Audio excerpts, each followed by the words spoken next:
Ya, pemirsa, pejabat Bakti Kominfo membenarkan adanya chat WhatsApp Keep Silent kepada tenaga ahli terkait proyek pembangunan Menara BTS.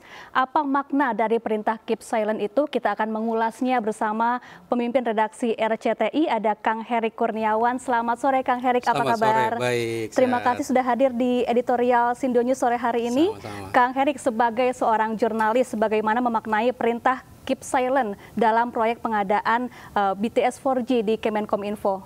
Oke, begini Safa, proses peradilan adalah proses di mana kita mencari kebenaran. Hakim akan menggali seluruh fakta-fakta, baik yang itu ada dalam dakwaan ataupun muncul dalam fakta-fakta baru dalam peradilan. Dan dalam proses persidangan ini, maka muncul yang namanya muncul fakta adanya istilah keep silent. Keep silent. Nah, itu adalah kemudian yang wajib digali oleh hakim. Memang jadi tidak bukan hal yang luar biasa. Itu memang harus dilakukan oleh hakim kalau misalnya kemudian dia menemukan kejanggalan. Nah, hakim harus menggali betul apa yang sebetulnya terjadi dalam istilah keep silent itu. Dan sebetulnya istilah-istilah baru itu atau istilah-istilah seperti itu bukan hal yang biasa kita temukan dalam proses peradilan. Iya.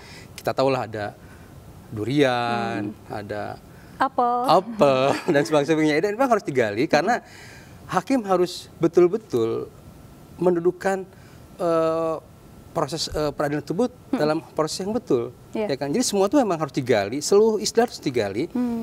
Jangan sampai kemudian nanti dalam proses pengambilan keputusan itu salah. Gitu loh. Jadi setiap fakta itu memang bisa aja kemudian menimbulkan banyak, bukan multitafsir ya, bisa memunculkan persoalan-persoalan atau misalnya hal-hal yang terkait dengan hal tersebut. Bisa saja, misalnya dalam proses BTS ini, keep silent itu kan kemudian bisa saja dalam kalau saya contohkan analogikan misalnya dalam sebuah kasus korupsi itu adalah sebuah pohon lah ya, pohon itu kan ada batangnya, ada pohonnya, ada sebagainya.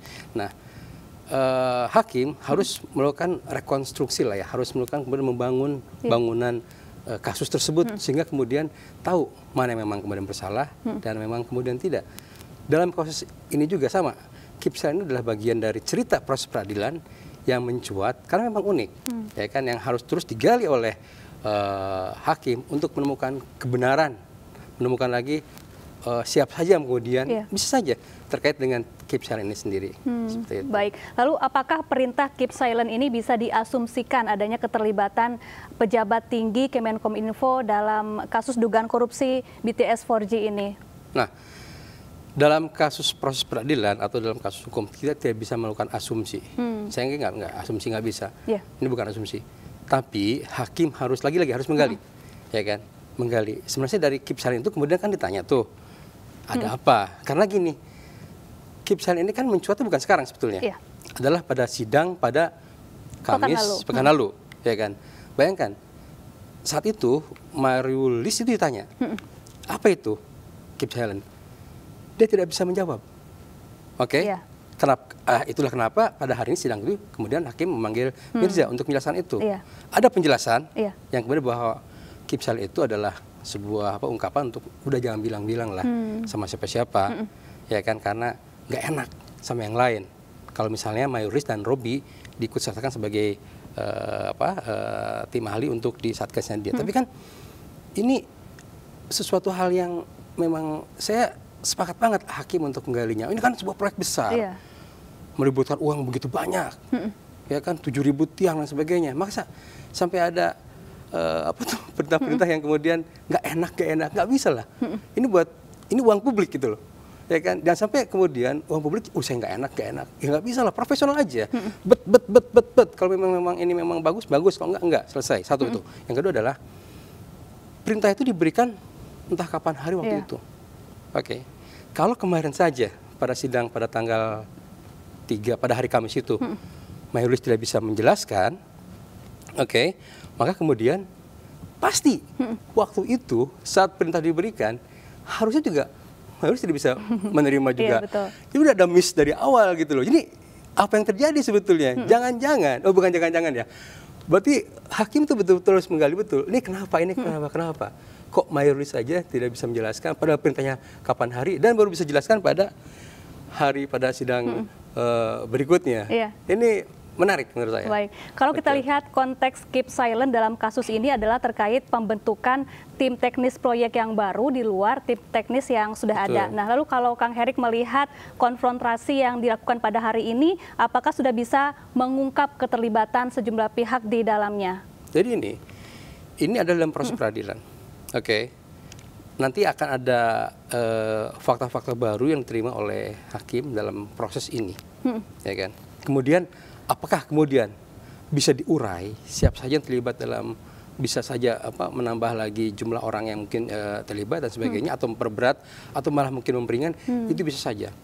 Lagi-lagi yang saya harapkan adalah hakim kemudian pertama akan fair lah ya, akan itu sudah wajib, tapi juga tadi seperti pohon masalah lah ya.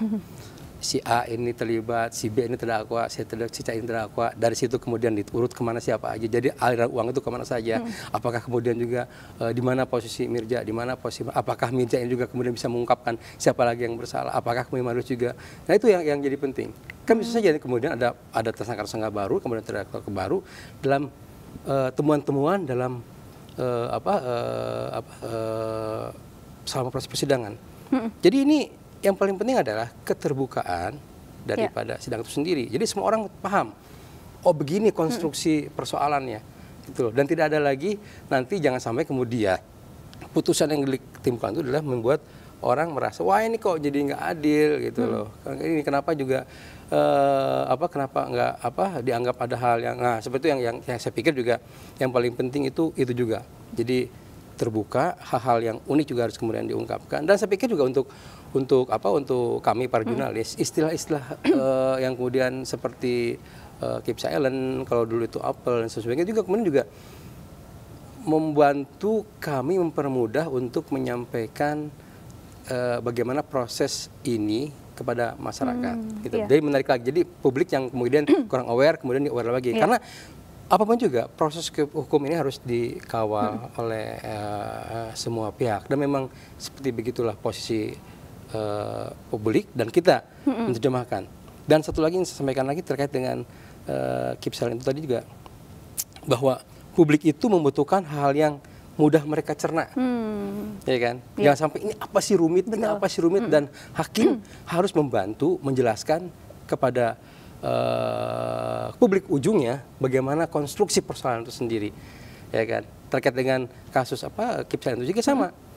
Begini loh posisinya. Oke, jadi saya pikir juga ini bagian dari pembelajaran yang bagus lah buat publik, karena bagaimanapun juga yang dikorupsi adalah uang publik. Publik harus tahu bagaimana seluruh proses itu berjalan. Itu berhaklah mereka tahu. Dan memang regulasinya memang seperti itu. Baik, kemudian sebagai seorang jurnalis senior, bagaimana media melihat perkembangan sidang kasus ini yang menjerat mantan Menkominfo Johnny G. Plate? Apakah sudah berjalan sesuai dengan koridor yang seharusnya dan sudah cukup memunculkan fakta-fakta yang ada, Kang Herik? Jadi proses masih berjalan. Sekarang lagi pemeriksaan saksi-saksi. Jadi semuanya kan dimulai dengan namanya juga istilahnya terdakwa kan, dia bukan terpidana, belum kita juga aja praduga bersalah. Seluruh pihak baik itu hakim harus menggali seluruh informasi dari siapapun juga, saksi kalau bertambah-tambah lagi, dan pihak terdakwa juga dia juga punya hak untuk kemudian menghadirkan saksi-saksi yang meringankan. Begitu juga penuntut umum harus juga mendatangkan saksi-saksi yang kemudian bisa akan berujung pada sebuah keputusan yang fair bagi semua. Lalu apakah kemudian prosesnya berjalan dengan lancar? Nah, kita bisa melihat bersama, ya kan? Paling tidak sekarang proses sudah berjalan dan semua itu sejauh ini sudah terinform baik dengan kepada publik, ya kan? Kalau misalnya ada hal yang merasa ada ganjalan, kan publik juga bisa berbicara, ya kan? Dengan berbagai cara memberikan masukan, itu hal yang biasa saja kan, karena memang yang paling penting adalah proses ini bisa kita kawal bersama.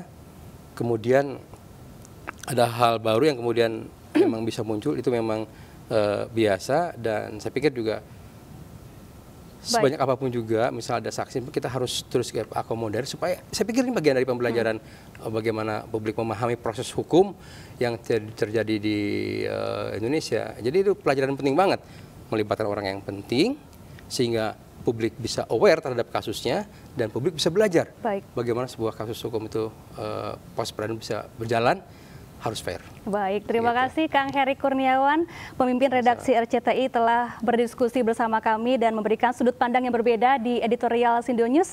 Salam sehat selalu dan selamat beraktivitas kembali. Oke, terima kasih.